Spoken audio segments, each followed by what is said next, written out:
Good morning, good evening, whoever you are, wherever you are, whatever you might be doing. We wish to welcome you to the Silverlight Show. The Silverlight shines to illuminate that which lies hidden in darkness. For those of you joining us today, we welcome you in. Pursuant to the research I was doing yesterday, I started to really investigate what a right is. As in, you have the right to an attorney. You have the right to free speech. All those things that we cling to as a society. Well, it turns out a right doesn't necessarily mean you are guaranteed something. It means you are guaranteed access to something. This is the way the law works, and it's a very convoluted way, so bear with me. This is going to take a little bit to explain. In Canada, you are given the right to be served in both English and French. Now, while the government goes out of its way to guarantee that right and their staff speaks English and French as a general rule, if you go to your local grocery store in Washego where everybody speaks English, you're not going to be able to be served in French. Sure, if you have the money and resources, you're going to be able to find somebody in Washego who can speak French and English and translate for you, but the grocery store itself does not need to provide that right and freedom to you. It's your choice to go there. It's your choice to go to Tuktoyaktuk. It's your choice to go anywhere that you please, but your right is affected thereby. Now, again, the government will provide that right to the best of their ability. This sets up something very interesting. You do have the right, well, at least in a lot of jurisdictions, you have the right to a home phone to allow you to communicate, to dial 911, etc. That doesn't mean you get that home phone for free. You still have to pay a nominal amount for the service. You have the right to it, but you're not allowed it for free.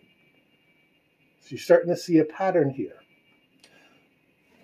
You have the right to free speech. Nobody can tell you what to say or what not to say, unless you're using somebody else's platform, in which case that right becomes a lot more fluid. If I want to guarantee my access to free speech, what I would have to do would be to establish my own platform.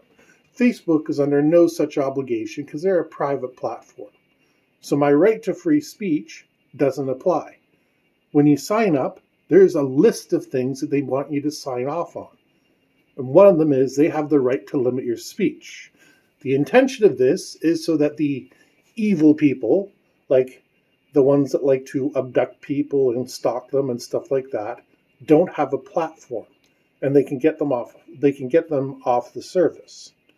That's the intention, but because of that, they don't have groups that are dedicated to, how shall we say this? I don't want to say the things because I don't want YouTube to get rid of my channel, because I'm aware they listen to this stuff.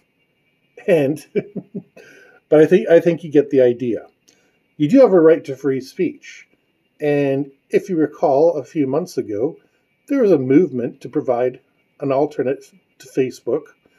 What was it again? It started with an R. At any rate, that failed spectacularly.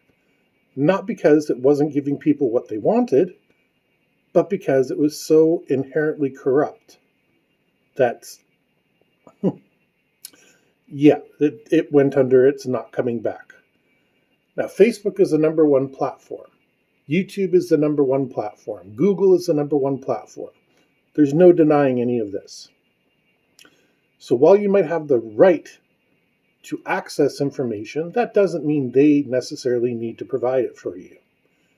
There are streaming services out there that do not include YouTube. What's the one that creators are always talking about? I forget. I come across it once in a while. It's a creator's channel. You subscribe, stuff like that. And it's not the same because YouTube is free. So the free service has restrictions on what you can say. Facebook, the free service, has what you can say. And yes, I know they're not technically free, they're taking your information, but for the purposes of this conversation, they're free. So if you want to exercise your right, you're going to have to start patronizing another platform. You have the Second Amendment right in the United States, and believe it or not, in Canada, we have a similar right. Canadians are allowed to practice with the official firearm of Her Majesty's Armed Forces, which happens to be the M16.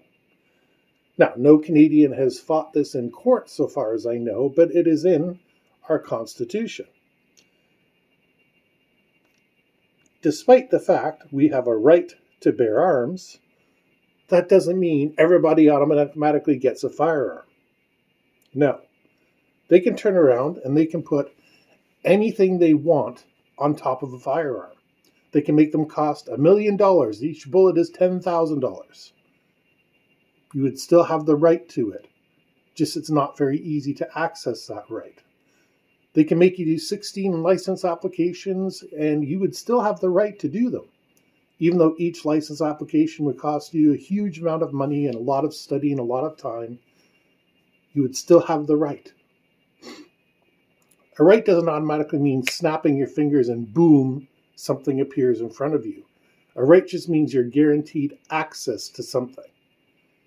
Hence, once again, why telephone companies are providing your right to the internet and your right to telephone services, but they're still going to charge you money. You have a right to clean water, but no one's going to give it to you for free. That's going to come through a lot of money because they got to run pipes, they got to run wires, they do have expenses.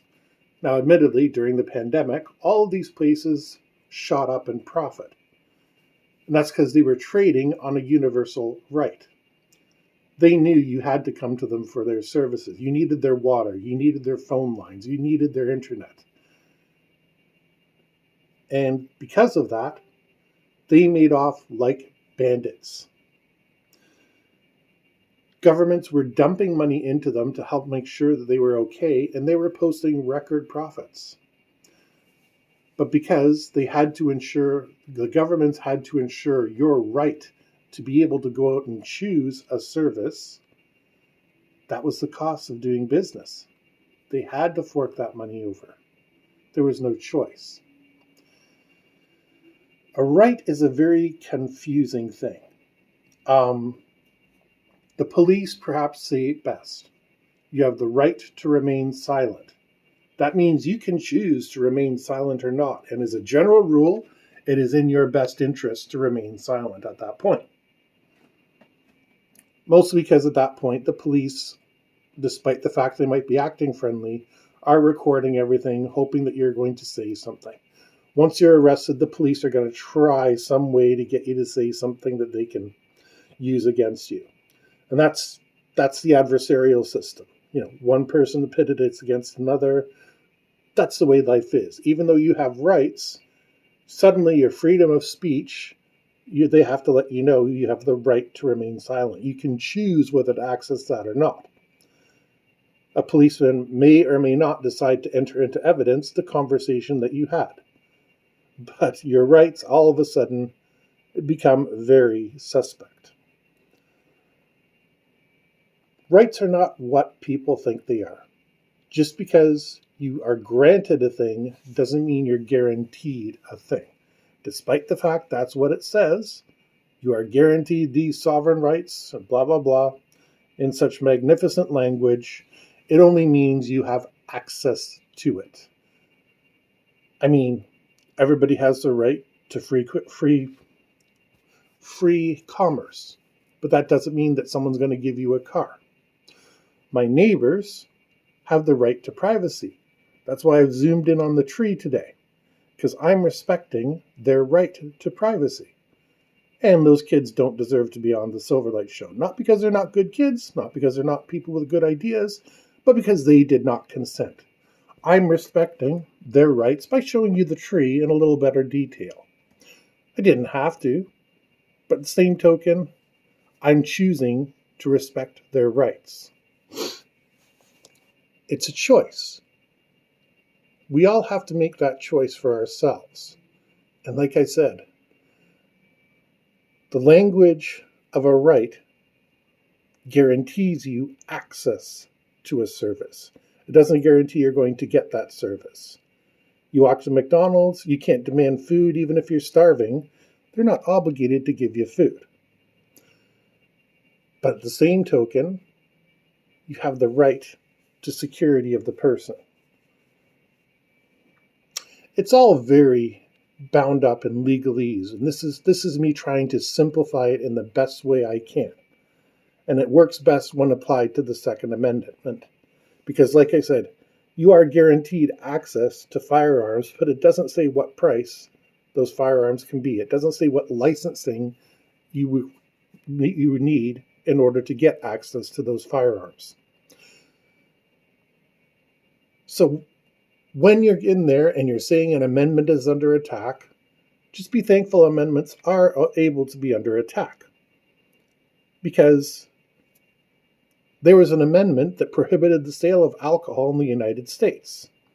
The amendment was countered by another amendment. Amendments are there because the Constitution is a living document. And it is something that we engage with. Now, up here in Canada, the Constitution and the Charter have been ratified before, and it is a dog's breakfast when that happens. In the United States, I suspect the same. Anything they tried to amend in the present day would be so bogged down, it would be ridiculous. So while the documents are intended as living documents, they become ossified simply because so many special interest groups get involved.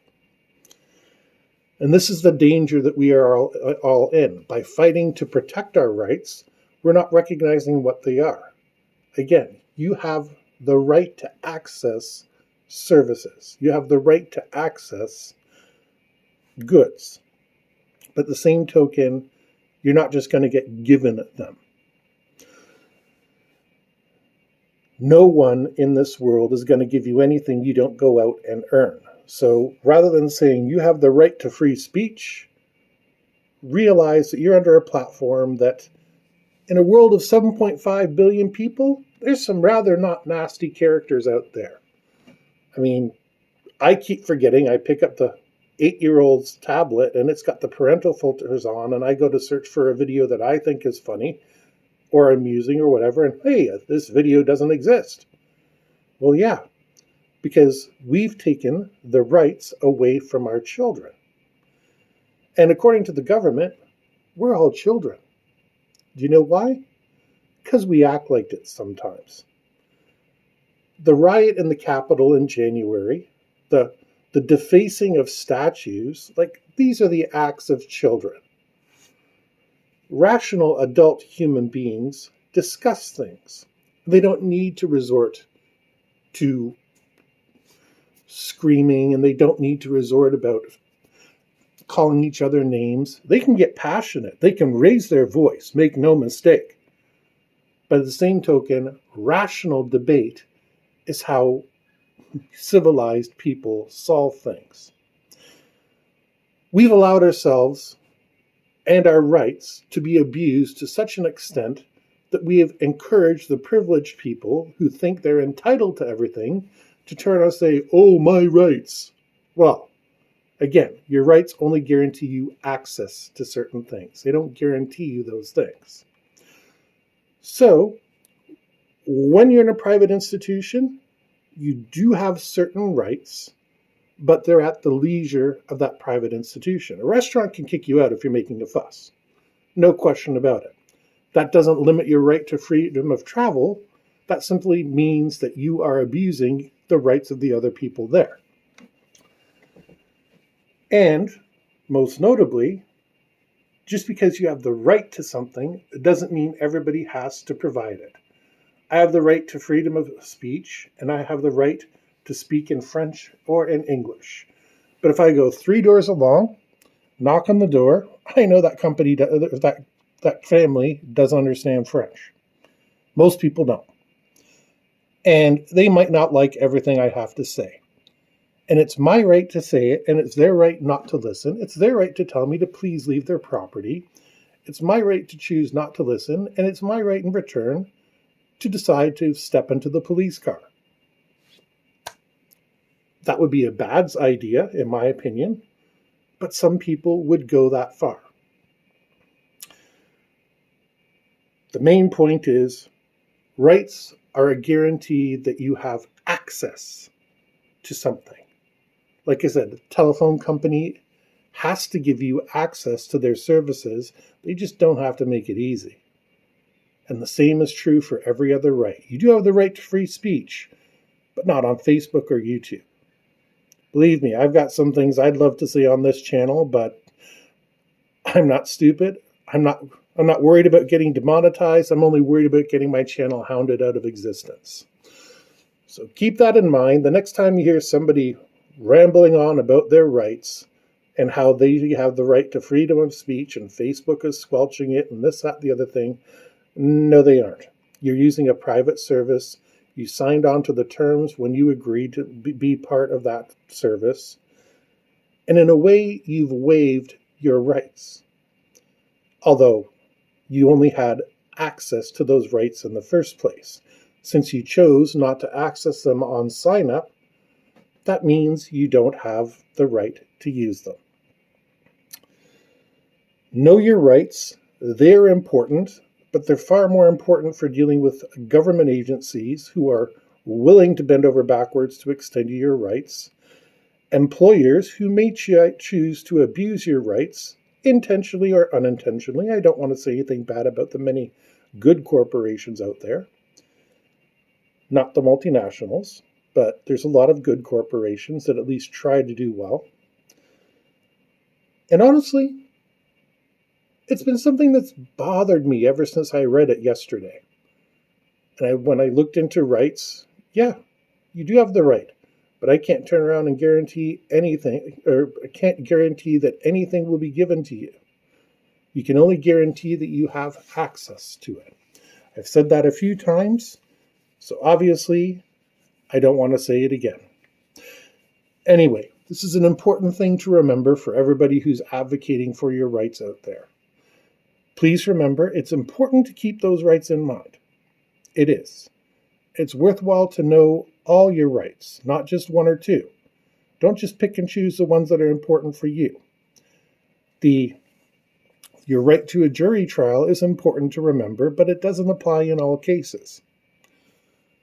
Your right to freedom of movement is valid, but it doesn't apply on a military base if you're not in the military. Your rights are valid and important, but you know what? They don't apply in every situation. How many rights does a prisoner have? Not many. With that, I'll leave you to think about that. We wish to thank you for joining us on the Silverlight Show. Hopefully this has been educational, and we're looking forward to speaking to everybody again. Thank you to all, and we hope you have a great day.